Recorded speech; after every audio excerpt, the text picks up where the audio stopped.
ಶ್ರೀ ಆದಿಚುಂಚನಗಿರಿ ಮಹಾಸಂಸ್ಥಾನ ಮಠದ ಪೀಠಾಧ್ಯಕ್ಷರಾದ ಪರಮಪೂಜ್ಯ ಜಗದ್ಗುರು ಶ್ರೀ ಶ್ರೀ ಶ್ರೀ ಡಾಕ್ಟರ್ ನಿರ್ಮಲಾನಂದನಾಥ ಮಹಾಸ್ವಾಮೀಜಿಯವರಿಂದ ಆಶೀರ್ವಚನ.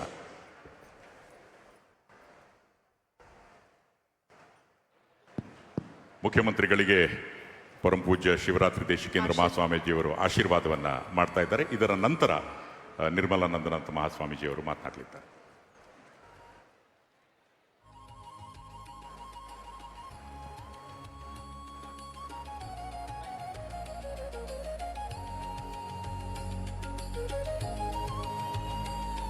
ಹರಿ ಓಂ ತತ್ಸತ್. ಬ್ರಹ್ಮಾನಂದಂ ಪರಮಸುಖದಂ ಕೇವಲಂ ಜ್ಞಾನಮೂರ್ತಿಂ ದ್ವಂದ್ವಾತೀತಂ ಗಗನಸದೃಶಂ ತತ್ವಮಸ್ಯಾದಿಲಕ್ಷ್ಯಂ ಏಕಂ ನಿತ್ಯಂ ವಿಮಲಂ ಅಚಲಂ ಸರ್ವಧಿ ಸಾಕ್ಷಿಭೂತಂ ಭಾವಾತೀತಂ ತ್ರಿಗುಣರಹಿತಂ ಸದ್ಗುರುಂ ತಂ ನಮಾಮಿ. ಶ್ರೀ ವಿದ್ಯಾಂ ಜಗತಾಂ ಧಾತ್ರಿಂ ಸರ್ಗಸ್ಥಿತಿಲಯೇಶ್ವರಿಂ ನಮಾಮಿ ಲಲಿತಾಂ ನಿತ್ಯಾ ಮಹಾತ್ರಿಪುರಸುಂದರಿ. ನಾಡಪ್ರಭು ಧರ್ಮಪ್ರಭು ಬೆಂಗಳೂರನ್ನು ಸ್ಥಾಪಿಸಿದಂಥ ನಮ್ಮೆಲ್ಲರ ಪ್ರೀತಿಯ ಕೆಂಪೇಗೌಡರವರ 517ನೇ ಜಯಂತಿಯ ವಾರ್ಷಿಕ ಪವಿತ್ರ ಕಾರ್ಯಕ್ರಮದಲ್ಲಿ ನಾಡಪ್ರಭುಗಳನ್ನು ಸ್ಮರಿಸಿ ನಿಮ್ಮೆಲ್ಲರ ಆರಾಧ್ಯ ದೈವ ಯುಗಯೋಗಿ ಪದ್ಮಭೂಷಣ ಜಗದ್ಗುರು ಡಾಕ್ಟರ್ ಶ್ರೀ ಬಾಲಗಂಗಾಧರನಾಥ ಮಹಾಸ್ವಾಮೀಜಿಯವರ ದಿವ್ಯ ಚೇತನಕ್ಕೆ ಮನಸ ನಮಿಸಿ, ಸುತ್ತೂರು ಶ್ರೀಗಳ ಸನ್ನಿಧಿಯಲ್ಲಿ, ಸ್ಫಟಿಕಪುರಿ ಮಹಾಸಂಸ್ಥಾನದ ಪೂಜ್ಯರಲ್ಲಿ, ನಿಶ್ಚಲಾನಂದನಾಥ ಸ್ವಾಮಿಗಳ ಸನ್ನಿಧಿಯಲ್ಲಿ ನಮಿಸಿ, ಕಾರ್ಯಕ್ರಮದ ಕೇಂದ್ರ ಬಿಂದುಗಳಾಗಿ, ನಾಡಿನ ಜನಪ್ರಿಯ ಮುಖ್ಯಮಂತ್ರಿಗಳಾಗಿ, ಕೆಂಪೇಗೌಡರ ವಂಶಸ್ಥರಾಗಿ ಕಾರ್ಯಕ್ರಮದಲ್ಲಿ ಉಪಸ್ಥಿತರಿದ್ದು ಎಲ್ಲವನ್ನು ಕೂಡ ಆಯೋಜಿಸಿರ್ತಕ್ಕಂಥ ಪ್ರೀತಿಯ ಡಿ.ಕೆ. ಶಿವಕುಮಾರ್ ಅವರ ಉಪಸ್ಥಿತಿಯನ್ನು ಸ್ಮರಿಸಿ, ಉಪಮುಖ್ಯಮಂತ್ರಿಗಳಾಗಿರ್ತಕ್ಕಂಥ ಕೆಂಪೇಗೌಡರ ಬಗೆಗೆ ವಾಸ್ತವದ ಹಲವಾರು ಚರಿತ್ರೆಯ ನುಡಿಗಳನ್ನು ಹೇಳಿದ ಡಾಕ್ಟರ್ ಜಿ. ಪರಮೇಶ್ವರ್ ಅವರ ಆದಿಯಾಗಿ ವೇದಿಕೆಯಲ್ಲಿ ಆಸೀನರಾಗಿರ್ತಕ್ಕಂಥ ಎಲ್ಲ ಮಂತ್ರಿಗಳು, ಶಾಸಕರು, ಜನಪ್ರತಿನಿಧಿಗಳು ಮತ್ತು ಆಡಳಿತ ವೃಂದದವರು, ಎಲ್ಲ ಆಸ್ತಿಕ ಮಹಾಶಯರೇ ಮತ್ತು ಮಾಧ್ಯಮ ವೃಂದದವರೇ, ಮುಖ್ಯಮಂತ್ರಿಗಳ ಮಾತುಗಳನ್ನ ನಾವೆಲ್ಲರೂ ಕೂಡ ಕೇಳಬೇಕಾಗಿದೆ. ಅವರ ತಂದೆಯವರ ಹೆಸರು ಕೂಡ ಕೆಂಪೇಗೌಡರು. ಇವತ್ತು ನಾವು ಆಚರಿಸ್ತಾ ಇರ್ತಕ್ಕಂಥ ಕಾರ್ಯಕ್ರಮ ಕೆಂಪೇಗೌಡರ ಜಯಂತಿ. ಇದೊಂದು ಕಾಕತಾಳೀಯ. ಕೆಂಪೇಗೌಡರ ಬಗ್ಗೆ ಎಲ್ಲರೂ ಕೂಡ ಕೇಳಿದ್ದೇವೆ. ಪರಮೇಶ್ವರ್ ಅವರು ಹೇಳಿದಾಗೆ, ಅಂದು ಕೆಂಪೇಗೌಡರೊಬ್ಬರು ಇಲ್ಲ ಅಂದಿದ್ದರೆ ಇವತ್ತು ನಮ್ಮ ಈ ಭಾಗದ ಕತೆ ಮತ್ತು ಚರಿತ್ರೆ ಹೇಗಿರ್ತಿತ್ತು ಅಂತಕ್ಕಂಥದ್ದು ನಾವು ಊಹೆ ಮಾಡ್ಕೊಳ್ಳಿಕ್ಕೂ ಕಷ್ಟ ಇದೆ. ಒಂದು ಮಾತನ್ನು ನಾವು ಕೇಳಿದ್ದೇವೆ, ideas will rule the world ಅಂತ. ಕೆಂಪೇಗೌಡರು ಐಡಿಯಾಸ್ಗಳನ್ನ ಇಟ್ಕೊಂಡಿದ್ದಂಥ ಮಹಾನ್ ದೂರದರ್ಶಿತ್ವದ ನಾಯಕ, ಜೊತೆಯಲ್ಲಿ ಅದನ್ನು ಸಾಕಾರಗೊಳಿಸ್ಕೊಳ್ತಕ್ಕಂಥ ಧೀಮಂತ ನಾಯಕನೂ ಕೂಡ ಆಗಿದ್ದಂಥವರು. ಅದೇ ಹಾದಿಯಲ್ಲಿ ನಡೆದಿರ್ತಕ್ಕಂಥ ನಮ್ಮ ಡಿ.ಕೆ. ಶಿವಕುಮಾರ್ ಅವರು is A man of dreams, man of ideals ಮತ್ತು ವ್ಯವಸ್ಥೆಗಳನ್ನು, ದೃಶ್ಯಗಳನ್ನು ಸಾಕಾರಗೊಳಿಸ್ತಕ್ಕಂಥ ಶಕ್ತಿ ಇರ್ತಕ್ಕಂಥ ವ್ಯಕ್ತಿ.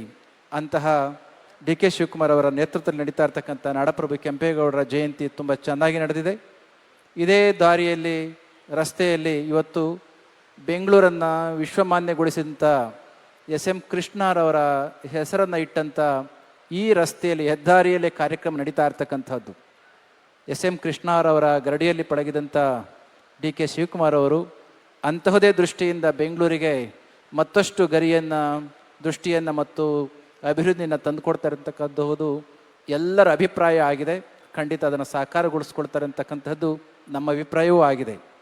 ಆಚಾರ ಕರಸಾಗು, ನೀತಿಗೆ ಪ್ರಭುವಾಗು, ಮಾತಿನಲ್ಲಿ ಚೂಡಾಮಣಿಯಾಗು, ಎಲೆ ಕಂದ ಜ್ಯೋತಿಯೇ ಆಗು ಜಗಕ್ಕೆಲ್ಲ ಎಂಬ ಹಿರಿಯ ತಾಯಂದಿರ ನುಡಿಯಂತೆ ಕೆಂಪೇಗೌಡರು ಬದುಕಿದರು.